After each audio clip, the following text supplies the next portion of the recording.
Welcome back. और अब अंदर की बात हिंदी में। गृह मंत्री अमित शाह ने संसद में लगातार हो रहे हंगामे को लेकर भी चिंता जताई। उन्होंने कहा कि दोनों ही दलें बीजेपी और कांग्रेस के अध्यक्ष के सामने आमने होकर बैठकर बात करनी चाहिए। ऐसा क्या हुआ कि अब अमित शाह ने चुप्पी तोड़ी? जानिए आखिर क्या है मामला। विपक्षी दलों की तरफ से लगातार अडानी हिंडनबर्ग मामले की जांच के लिए संयुक्त संसदीय समिति बनाई जाने की मांग उठ रही है। इसके पलटवार में अब केंद्रीय गृह मंत्री अमित शाह ने अपनी चुप्पी तोड़ी है। शाह ने कहा कि सुप्रीम कोर्ट ने पहले ही मामले का संज्ञान लिया है और एक जांच समिति का गठन किया है। शाह ने बताया कि हमारी सरकार को इस मामले पर कोई भ्रम नहीं है। हम जो कह रहे हैं वह यह है कि सुप्रीम कोर्ट ने इसकी जांच के लिए एक समिति का गठन किया है और लोगों को न्यायिक प्रक्रिया पर भरोसा करना चाहिए। शाह ने कहा कि अगर विपक्ष बातचीत के लिए आता है तो संसद में मौजूदा गतिरोध को हल किया जा सकता है।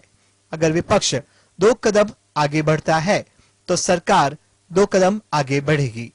Bureau report, GSTV। तो भारतीय जनता पार्टी अचानक राहुल गांधी को लेकर इतनी आक्रामक क्यों हो गई? इन दिनों यह चर्चा का विषय बना हुआ है। 2 लोकसभा चुनाव लगातार बहुमत से जीत चुकी भारतीय जनता पार्टी अन्य राज्यों में भी जीतती नजर आ रही है। लेकिन अब भाजपा के नेता, सांसद, केंद्रीय मंत्री अपनी ऊर्जा सिर्फ एक नेता प्रतिपक्ष की आलोचना में खर्च कर रहे हैं, जो कि चिंता का विषय हो सकता है। बीजेपी पार्टी अब तक राहुल गांधी का कुछ उपनामों से मजाक उड़ाया करती थी, लेकिन राहुल गांधी ने भारत जोड़ो यात्रा करके दुनिया के सामने अपनी एक नई छवि पेश की है। बीजेपी, जो अब तक राहुल गांधी को याद नहीं करते थे, अब परोक्ष रूप से राहुल गांधी का विरोध कर रहे हैं। साथ ही राहुल गांधी की एक तरह से मदद भी करते हैं। एक तरफ जहां विपक्ष कड़ी टक्कर देने की कोशिश कर रहा है, वहीं बीजेपी विपक्ष से ज्यादा राहुल गांधी को महत्व देती हुई नजर आ रही है। Bureau report, GSTV। तो कांग्रेस राजस्थान में 2023 का चुनाव मुख्यमंत्री अशोक गहलोत के नेतृत्व में लड़ेगी। इसे लेकर कांग्रेस के आधिकारिक इंस्टाग्राम से एक बड़ा संदेश दिया गया है। AICC के इंस्टाग्राम पर गहलोत ने फिर से कहा, गहलोत फिर से, वो संदेश लिखा गया है। गहलोत फिर से का संदेश अखिल भारतीय कांग्रेस कमेटी के इंस्टाग्राम पर लिखा गया। उनका मानना है कि संदेश को लेकर अगर कांग्रेस की सरकार दोहराई गई तो अशोक गहलोत को ही मुख्यमंत्री बनाया जाएगा। अगर ऐसा होता है तो सवाल उठता है कि सचिन पायलट का क्या होगा? पायलट टीम फिर से परेशान होगी। हालांकि इस संबंध में अशोक गहलोत या सचिन पायलट या उनके किसी गुट की ओर से कोई बयान या प्रतिक्रिया सामने नहीं आई है। हालांकि माना जा रहा है कि इस संदेश से पायलट गुट के विधायक व्यक्तिगत रूप से भी खफा है। गौरतलब है कि भारत जोड़ो यात्रा के दौरान मध्य प्रदेश में कांग्रेस के संचार विभाग के प्रमुख जयराम रमेश ने कहा कि मुख्यमंत्री कौन होगा, इस पर फैसला चुनाव के बाद ही लिया जाएगा। Bureau report, GSTV। तो राजस्थान में मुख्यमंत्री अशोक गहलोत ने चुनाव से पहले नए जिले की घोषणा कर बीजेपी को क्लीन स्वीप कर दिया है। नए जिले की घोषणा से कांग्रेस को आगामी विधानसभा चुनाव में राजनीतिक फायदा मिलने की संभावना है। देखिए स्पेशल रिपोर्ट में। राजस्थान के मुख्यमंत्री गहलोत ने सीकर को विधानसभा बनाकर जाटलैंड हासिल करने की कोशिश की है, तो कांग्रेस ने इस सीट पर जयपुर के शाहपुरा और कोटपुतली को नया जिला बनाने के साथ ही जोधपुर के फलोदी और गंगापुर शहर और जोधपुर के खैथल को नया जिला बनाने की घोषणा कर इस सीट पर जीत पक्की कर ली है। अलवर जिलों में 2018 के चुनाव में कांग्रेस को पूर्वी राजस्थान में जबरदस्त सफलता मिली थी। महत्वपूर्ण रूप से नए जिलों की घोषणा से सत्ता विरोधी लहर कम होगी। आंतरिक कलह के कारण भाजपा सत्ता विरोधी लहर पैदा करने में विफल रही है। गहलोत की 19 जिलों की घोषणा से सीधे 60 सीटों का लाभ होगा। कांग्रेस को पूर्वी और मारवाड़ में भी लाभ होगा। गहलोत की घोषणा से क्षेत्र में जिलों की संख्या बढ़कर 52 हो गई है। Bureau report, GSTV। पश्चिम बंगाल की मुख्यमंत्री ममता बनर्जी और सपा प्रमुख अखिलेश यादव ने कांग्रेस को शामिल किए बिना आपसी सहमति से नया मोर्चा बना लिया है। दोनों शीर्ष नेताओं की हाल ही में कोलकाता में मुलाकात हुई है। ममता बनर्जी अगले हफ्ते उड़ीसा के मुख्यमंत्री और बीजू जनता दल के प्रमुख नवीन पटनायक से भी मुलाकात करने वाली है। क्या है बिना कांग्रेस की अखिलेश की चाल, देखिए।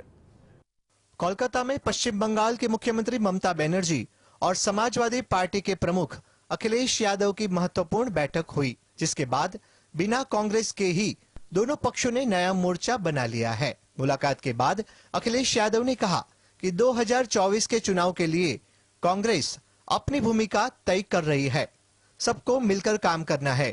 केसीआर, ममता बनर्जी, नीतीश कुमार और एमके स्टालिन सभी गठबंधन की कोशिश कर रहे हैं। इस प्रयास के सफल होने की पूरी उम्मीद है। अन्य विपक्षी दलों के साथ हम बीजेपी और कांग्रेस से समान दूरी बनाए रखने की योजना पर बात करेंगे। हम ये नहीं कह रहे हैं कि ये तीसरा मोर्चा है, लेकिन क्षेत्रीय दलों के पास बीजेपी से मुकाबला करने की क्षमता है।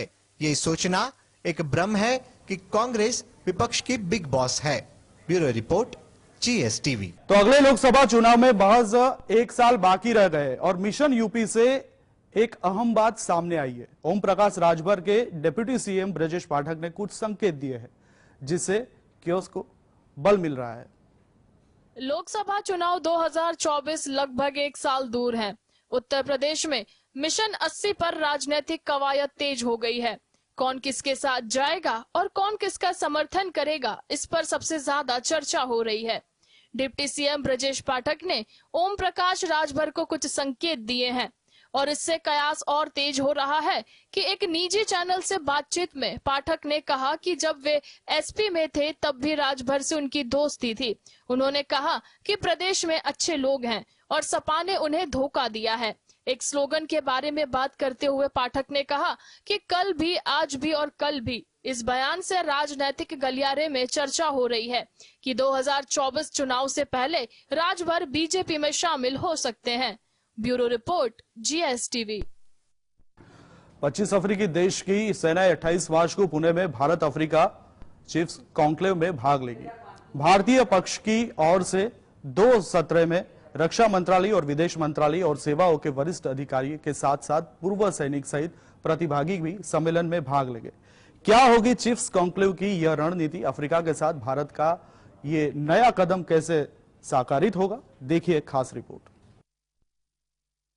25 अफ्रीकी देशों की सेनाएं 28 मार्च को पुणे में आयोजित भारत अफ्रीका चिप्स कॉन्क्लेव में भाग लेगी। जानकारी अनुसार पहला सत्र भारत अफ्रीका रक्षा साझेदारी के प्रमुख स्तंभों का पता लगाएगा। दूसरा सत्र भारतीय रक्षा उद्योग की अफ्रीका तक पहुंच पर केंद्रित होगा। इस अभ्यास का उद्देश्य दोनों देशों के बीच शांति और सुरक्षा बढ़ाने, विचारों और दृष्टिकोणों के आदान प्रदान के अवसर पैदा करने पर ध्यान देने के साथ भारत अफ्रीका संबंधों को मजबूत करने के लिए की गई पहलों पर निर्माण जारी रखना है। यह अभ्यास अफ्रीकी सेनाओं की क्षमता बढ़ाने के लिए सहयोगी दृष्टिकोण को बढ़ावा देने के साथ साथ सहकारी सुरक्षा और सुरक्षा संकट स्थितियों के प्रबंधन में अफ्रीकी अनुभव से सीखने में मदद करेगा। यह अभ्यास 21 मार्च को पुणे में शुरू होगा और 23 मार्च को समाप्त होगा। Bureau report, GST। मंत्री नरेंद्र मोदी और बांग्लादेश की प्रधानमंत्री शेख हसीना द्वारा दोनों देशों के बीच एक मैत्री तेल पाइपलाइन का उद्घाटन का प्रसंग अभी हुआ। वीडियो कॉन्फ्रेंसिंग के जरिए ये कार्यक्रम बना। भारत की बांग्लादेश के साथ पहली तेल पाइपलाइन होगी। इससे भारत को क्या फायदा होगा, देखिए रिपोर्ट में। इस पाइपलाइन को 377 करोड़ रुपए की लागत में बनाया गया है। इससे उत्तरीय बांग्लादेश के 7 राज्यों में हाई स्पीड डीजल पहुंचाया जाएगा। इस पाइपलाइन का उद्घाटन मार्च में जरूर किया जा रहा है, लेकिन इसका कामकाज जून महीने में शुरू होगा। बांग्लादेश और भारत के बीच ऐसे बड़े प्रोजेक्ट का फायदा त्रिपुरा, असम और मेघालय जैसे पूर्वोत्तर के राज्यों को होता आया है। ये 3 राज्य पूर्वोत्तर में बांग्लादेश से आयात किए जाने वाले सामानों का जरिया है। इसे समझते हुए बीते कुछ सालों में दोनों देशों की सरकारों ने कई नए प्रोजेक्ट की शुरुआत की है, जिससे दोनों देशों की कनेक्टिविटी बढ़े और सीमाएं और खोली जाए। भारत के लिए बांग्लादेश उसका अहम पड़ोसी और मित्र देश है। Bureau report, GSTV।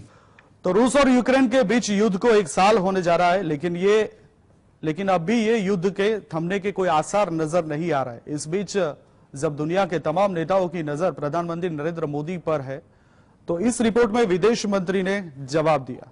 क्या जवाब दिया, जानते हैं। रूस यूक्रेन युद्ध को 1 साल पूरा हो गया है, लेकिन अभी भी कोई सौहार्दपूर्ण समाधान नहीं निकला है। तब प्रधानमंत्री मोदी दोनों देशों के बीच इस युद्ध को रोकने में अहम भूमिका निभा सकते हैं, लेकिन मोदी क्या करेंगे, इसका जवाब विदेश मंत्री जयशंकर ने दिया है। एक मीडिया कॉन्फ्रेंस में पूछे गए एक सवाल के जवाब में जयशंकर ने कहा कि दुनिया में आप भविष्यवाणी नहीं कर सकते। उन्होंने कहा कि यूक्रेन में संघर्ष के कारण कई विशेष मुद्दे सामने आए हैं और जहां भी हमारे लिए संभावना होगी हम वहां अपना योगदान देंगे। पहले तुर्की के विदेश मंत्री ने इस मुद्दे को उठाया था और मैं यूक्रेन के पीएम से मिला था जब मैं न्यूयॉर्क में था, और उन्होंने परमाणु संयंत्र के बारे में चिंता व्यक्त की थी।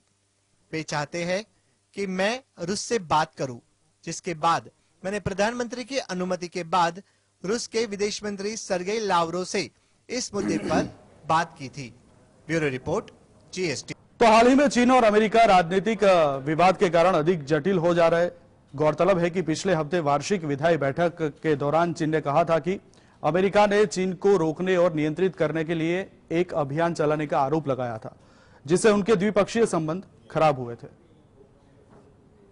चीनी राष्ट्रपति शी जिनपिंग ने कहा कि अमेरिका के नेतृत्व में पश्चिमी देशों ने चीन को नियंत्रित करने, घेरने और दबाने की कोशिश की है, जिसने देश के विकास के लिए गंभीर चुनौतियां पैदा की है।